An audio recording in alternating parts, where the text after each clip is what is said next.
الحمد للہ الذی جعل رؤی المؤمن جزءا من النبوہ وجعلها صادقة عند اقتراب الزمان والصلاة والسلام علی نبی الرحمت و صاحب الفرقان، اما بعد۔ تمام تعریفیں اس اللہ کے لیے ہیں جس نے مومن کے خواب کو نبوت کا 46واں حصہ بنایا، اور اس نے قرب قیامت کے مومن کے خوابوں کو سچا کر دکھایا، اور صلاۃ و سلام ہو رحمت والے نبی پر اور صاحب قرآن پر۔ آج کی حدیث نبوی کے حوالے سے ہم بات کریں گے۔ جیسے کہ میں نے عرض کیا تھا کہ حضرت حکیم الامت مجدد ملت مولانا اشرف علی تھانوی رحمہ اللہ تعالیٰ کا یہ کارنامہ ہے کہ انہوں نے قرآن کریم کی آیات اور احادیث نبوی سے علوم تصوف کو ثابت فرمایا ہے، تاکہ کوئی نادان یہ نہ سمجھے کہ یہ علم تصوف تزکیہ بعد کے خود ساختہ علوم ہیں، بلکہ انہوں نے قرآن سنت کی احادیث سے ہی جو ان کو یہ مستنبط فرمایا۔ آیات کے حوالے سے آپ نے بیان القرآن کے اندر گفتگو فرمائی ہے، اور احادیث کے حوالے سے التکشف اور تشرف، یہ 2 کتابیں آپ کی معروف ہیں جس میں آپ نے احادیث کے ذریعے سے جو وہ صوفیہ اکرام کے اخلاق اور تصوف کے علوم ثابت فرمائے۔ تو آج کی جو حدیث نبوی ہے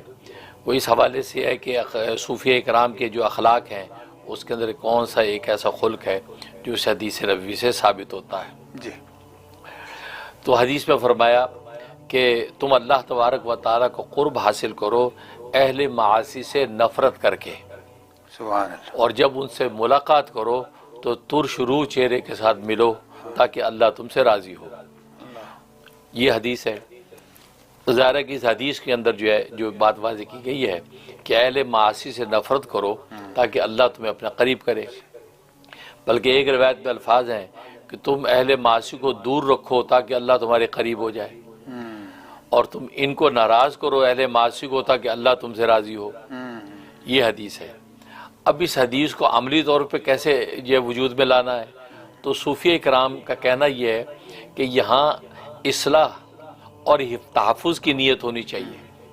سامنے والی کی اصلاح کی نیت کہ اس سے نفرت کا اظہار یا ترش روئی اس لیے دکھا رہے ہیں کہ اس پر آپ کی اس سے ترش روئی اور آپ کے تنفر کا جو ایک اثر پڑے گا تو وہ گناہ اور معصیت اپنے آپ کو روکے گا، تو لہذا آپ کا یہ جو رویہ اس کو گناہ سے رکنے کا ذریعہ بن جائے گا، اور یہ چیز آپ کے لیے اللہ کا قرب بنائے گی۔ اللہ کہے کہ دیکھو یہ مجھے راضی کر کے اس سے ناراض ہوا ہے، صرف اس لیے کہ یہ چونکہ میرا باغی ہے اس لیے ناراض ہے، تو اللہ اس سے راضی ہو جائے گا، اس کی ناراضی کے اس پر اثر پڑے گا، وہ گناہ سے توبہ طیب ہوگا۔ جیسے باپ جو اپنے بیٹے سے ناراض ہو جائے کسی بات پہ تو مقصد یہ نہیں ہے کہ ناراضگی، مقصد اس کو فرما برداری پہ لانا ہے، تو اس کی نافرمانی پہ باپ کی سرزنش جو ہے اصل میں اس کو فرما برداری پہ لانے کا باعث بنتی ہے۔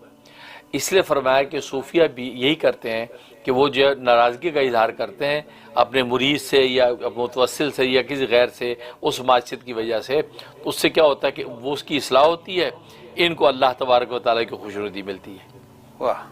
فرمایا یہ مطلب ہے، لیکن اگر کبر اور حقارت کی نیت ہوگی تو فرمایا یہ جائز نہیں ہے کہ آپ تکبر میں آ کے آپ اسے نفرت کر رہے ہیں کہ ہم تو نیک ہیں اور آپ گناہ گار ہیں، یا اس کو حقیر سمجھ کے آپ اس سے نفرت کر رہے ہیں۔ کیوں؟ اس صورت میں آپ کو گناہ اور معصیت سے نفرت کی اجازت ہے، اہل معاصی سے نفرت کی اجازت نہیں۔ گویا کہ یوں کہتے ہیں عاصی سے نفرت نہیں ہے، معاصی سے نفرت ہے، تو لہٰذا وہ تو ایسی انسان جو آپ کے لیے قابل احترام ہے اس سے نفرت نہیں، لیکن یہ اظہار جو ہے یہ صرف اس لیے ہے تاکہ وہ اپنی اصلاح کر لے، تو اس کو اصلاح کا موقع ملے گا۔ اور دوسرا اپنی حفاظت کی نیت کہ اس اہل معاصی کے ساتھ میری جب یہ مجالست رہے گی، ان کے اٹھنا بیٹھنا رہے گا، تو کہیں یہ نہ ہو کہ میں بھی ان معاصی میں مبتلا ہو جاؤں، تو اس کی اصلاح کی نیت ہے، اپنی حفاظت کی نیت ہے، اس وجہ سے وہ اس سے دوری اختیار کرتا ہے۔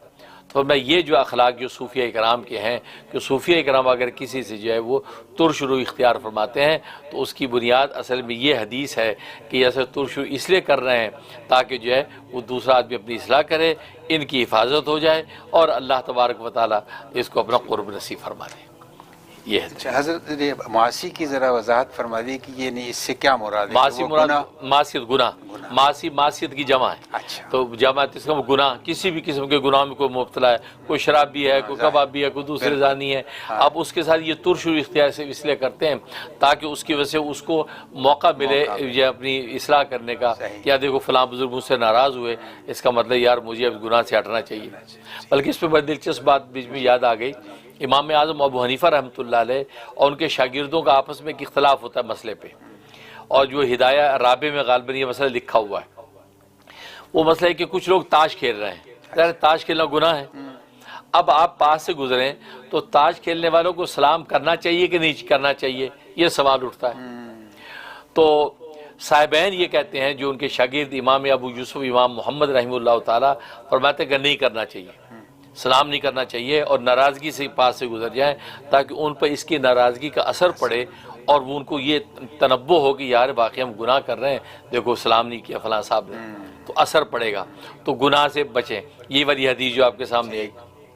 امام اعظم ابو حنیفہ رحمۃ اللہ علیہ فرماتے ہیں کہ نہیں، گزرنے والے کا سٹیٹس دیکھا جائے گا، ان کے ساتھ لنک کیا ہے۔ ہاں وقت کا قاضی ہے، وقت کا روحانی پیشوا ہے، یا ان کو کوئی بڑا ہے خاندان کا، وہ گزر رہا اور ناراضگی شو کر رہا ہے، اس کا تو اثر پڑے گا۔ کوئی غیر جائے گا تو ان کو کیا کیا ہے، وہ کہتے جا بھائی اب میں کام کر،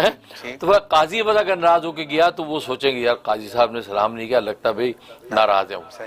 کیا آپ کو اس کا بڑا بزرگ کو خاندان کا گزر تو انہوں نے کہا یار وہ ناراض ہو گیا، پر میں اس کا اثر پڑے گا تو گزرنے والے پر ڈیپینڈ کرتا ہے کہ اس کے سٹیٹس کیا ہے، ورنہ اس کو سلام کرنا چاہیے عام گزرنے والے کو۔ کہتے اس لیے کہ جب یہ السلام علیکم کرے گا تو وہ کہے گا وعلیکم السلام، مسلمان تو ہے نا، تو معاصی میں مبتلا ہے، لیکن وعلیکم السلام جب کہیں گے تو اس کا سلام اتنے سے لمحے کے لیے ان کو گناہ سے نکالنے کا سبب بنا۔ فرمایا یہ اتنے لمحے کے لیے کم سے کم وہ اللہ کا نام ان کے زبان پہ جاری ہو گیا، کیونکہ السلام اللہ کا نام ہے، اسے اللہ کا نام لیا، اللہ کا ذکر کیا، انہوں نے وعلیکم السلام کہہ کے اللہ کا ذکر کیا، اور گویا کہ یہ تنبیہ ہو گئی کہ تمہارے اوپر السلام علیکم، وہ جو سلام ذات ہے اس کی نگرانی تمہارے اوپر ہے، اور تم یہ کام کر رہے ہو اور وہ نگران ہے تمہارے اوپر، تو یہ جو ہے یہ کر۔ تو اس سلام کرنے کے اندر کیا ہوگا کہ وہ اتنے لمحے کے لیے گناہ سے نکل آئیں گے، تو یہ تھوڑی بڑی نیکی ہے، اتنے لمحے کے لیے نیکی سے نکال دیا، اور اتنے نکلنے کی برکت سے ہو سکتا ہے وہ پورے گناہ سے نکل جائے، اس لیے فرمایا کہ سلام کرنا چاہیے۔ یہ ان کی شان۔ کیا کہنا، سبحان اللہ، سبحان اللہ۔